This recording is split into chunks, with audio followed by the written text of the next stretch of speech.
ಸಂಬಂಧಿಕರನ್ನು ನೋಡಿ ಸಂಬಂಧಿಕರಿಗೆ ನಮ್ಮನ್ನು ನೋಡಿದ್ರೆ ಆಗುದಿಲ್ಲ. ಅವರು ನಮ್ಮ ತಪಸ್ಸಿಗೆ ವಿಘ್ನವನ್ನು ತರುತ್ತಾರೆ. ಅವರ ಕಣ್ಣಿಗೂ ನಾನು ಗೋಚರಿಸಬಾರದು, ಇವರ ಕಣ್ಣಿಗೂ ನಾನು ಗೋಚರಿಸಬಾರದು ಅಂತ ಏನು ಮಾಡ್ಲಿ? ರೂಪವನ್ನೇ ಬದಲಾಯಿಸಿದ್ರೆ ಹೇಗೆ? ರೂಪ ಬದಲು. ಹೌದು, ಈ ರೂಪ ಬೇಡ, ಬೇರೆ ರೂಪ ಯಾವ್ದಾಗ್ಬಹುದು? ಇದೆಂತದ್ದು ಮರದ ಮೇಲೆ? ಅಯ್ಯೋ ದೇವರೇ, ಎಷ್ಟು ಚಂದ ಇದ್ದಾವೆ ಗಿಳಿಗಳು. ಗಿಳಿಗಳು ಹೌದೌದೌದು, ಕೊಕ್ಕು ನೋಡಿ ಅದು ಕಿವಿ ಉಂಟು. ಹೌದೌದು, ಗಿಳಿಗಳಿದ್ದ. ನಾನೊಂದು ಗಿಳಿ ಆದ್ರೆ ಹೇಗೆ? ಯಾಕೆ? ಓ, ಯಾರಾದ್ರೂ ಬಂದು ಬಾಣ ಬಿಟ್ರೆ ಮತ್ತೆ ಗಿಳಿ ಸತ್ತು ಹೋದ್ರೆ ನನ್ನ ಅಮ್ಮನಿಗೆ ಒಂದು ಮಗಳು ಇಲ್ಲದಾಗ ಆಗ್ತದಲ್ಲ. ಗಿಳಿ ಆದ್ರೆ ಆಗ್ಲಿಕ್ಕಿಲ್ಲ ಸ್ವಾಮಿ, ಮತ್ತೇನಾಗುದು? ಬೇಡ. ನೋಡಿ ಎಷ್ಟು ಚಂದ ಮಾಡಿ ಹಾರ್ತಾ ಇದ್ದಾವೆ ನೋಡಿ, ಆ ಕಡೆ ಈ ಕಡೆ ನಿಂತಲ್ಲಿ ನಿಲ್ಲುವುದೇ ಇಲ್ಲ. ಅದು ಅದೆಂತದ್ದು?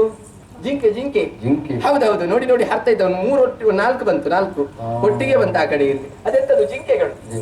ಹೌದು, ಜಿಂಕೆ ಆದ್ರೆ ಹೇಗೆ? ಬೇಟೆಗಾರ ಬಂದು ಬಾಣ ಹೊಡೆದು ಮಾಂಸ ಬೇರೆ ಚರ್ಮ ಎರಡಕ್ಕೂ ಬೇರೆ, ಎರಡು ಕಷ್ಟ ಆದೀತು. ಅದು ಬೇಡ, ಇದು ಬೇಡ, ಮತ್ತೇನು ಮಾಡ್ಲಿ ಈಗ? ಏನಾದೊಂದು ರೂಪ ಆಗಬೇಕಲ್ಲ. ಮತ್ತೆ ಓಡಿ ಹೋಗಿದ್ದಾವೆ. ಎಂತದ್ದು ಸ್ವಾಮಿ? ಕಾಡು ಕೋಣಗಳು ನೋಡಿ, ಸಾಲಾಗಿ ಹೋಗ್ತಾ ಇದ್ದಾವೆ ಆ ಕಡೆಯಲ್ಲಿ. ಹೌದು, ಕಾಡು ಕೋಣಗಳು. ಹೌದೌದು, ಅಷ್ಟೇ ಇಲ್ಲ. ಓ, ಈ ಕಡೆಯಲ್ಲಿ ನೋಡಿ ಸ್ವಾಮಿ, ಕಾಡಿಎಮ್ಮೆಗಳು ನೋಡಿ ಆ ಕಡೆಯಲ್ಲಿ ಎಷ್ಟಿದ್ದಾವೆ ನೋಡಿ ಕಾಡಿಎಮ್ಮೆಗಳು. ಈಗ ಕಾಡು ಕೋಣ, ಕಾಡಿಎಮ್ಮೆ, ನಾನೇನಾಗುದು?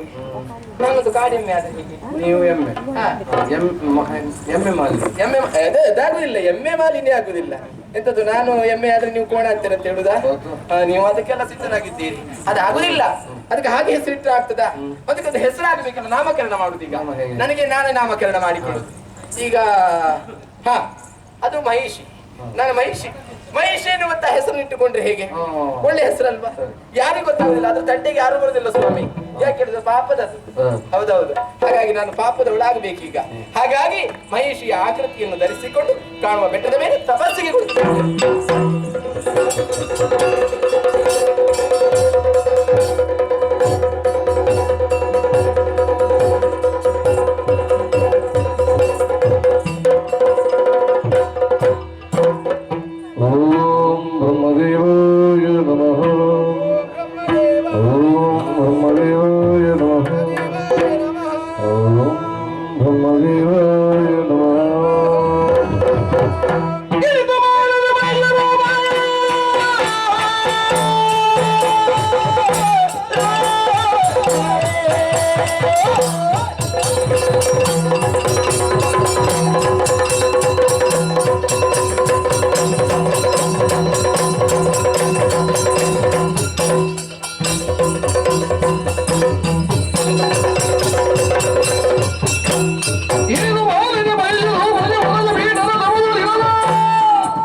ದೇವರನ್ನು ಕಾಣಬೇಕು ಎನ್ನುವಂತಹ ಕಾರಣದಿಂದ ಘೋರವಾದಂತ ಅರಣ್ಯವನ್ನು ಸೇರಿ ತಪಸ್ಸಿನಲ್ಲಿ ಮಗ್ನನಾಗಿದ್ದೆ. ಏನೋ ಆಶ್ಚರ್ಯವನ್ನು ಕಾಣುತ್ತಾ ಇದ್ದೇನೆ.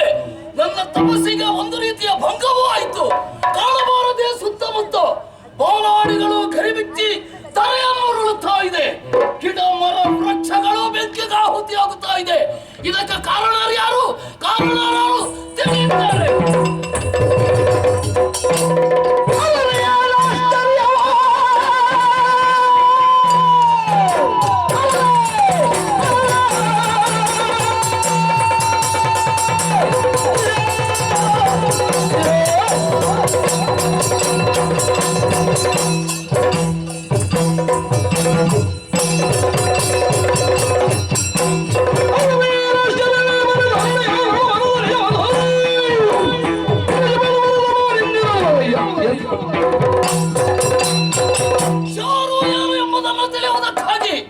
ಕಣ್ಣುಗಳನ್ನರಳಿಸಿ ಕಂಡಾಗ ಒಂದೇ ಒಂದು ನನ್ನ ಗೋಚರಕ್ಕೆ ಬಂದದ್ದು.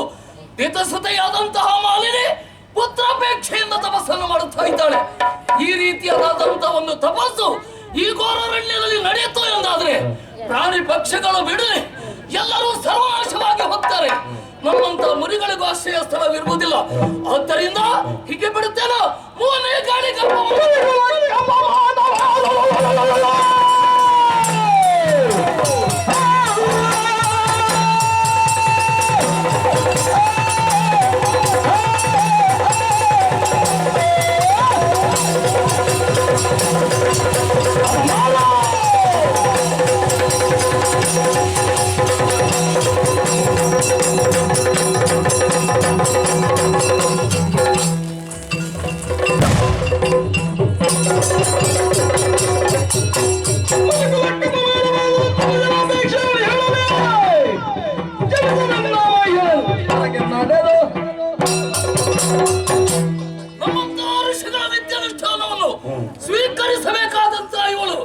ಕೃತಜ್ಞಳಾದಳೆ.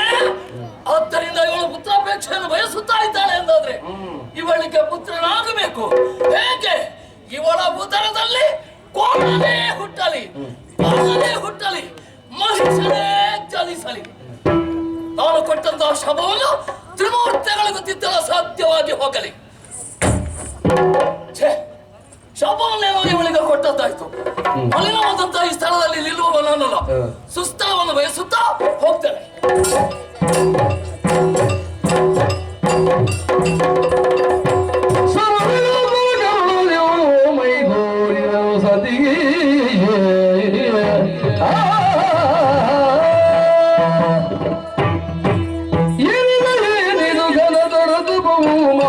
ಮಣಿಗೆ ಬಳಲಿ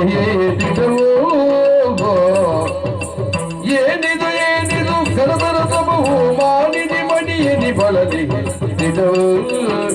ಸಾಲು ರಾಗದಿ ಬೇಳು ಮನದಿರ ನಾನೀವೇ ಬಿಡುತ್ತ ಏಳು. ಮಗಳೇ ಮಾಲಿನಿ, ಎದ್ದೇಳು ಮಗಳೇ. ನಿನ್ನ ಅಗಾಧವಾದಂತಹ ಭಕ್ತಿಯ ಪ್ರಭಾವಕ್ಕೆ ಮೆಚ್ಚಿ ಇದೋ ಬ್ರಹ್ಮದೇವನಾದಂತಹ ನಾನೇ ಪ್ರತ್ಯಕ್ಷಗೊಂಡಿದ್ದೆ.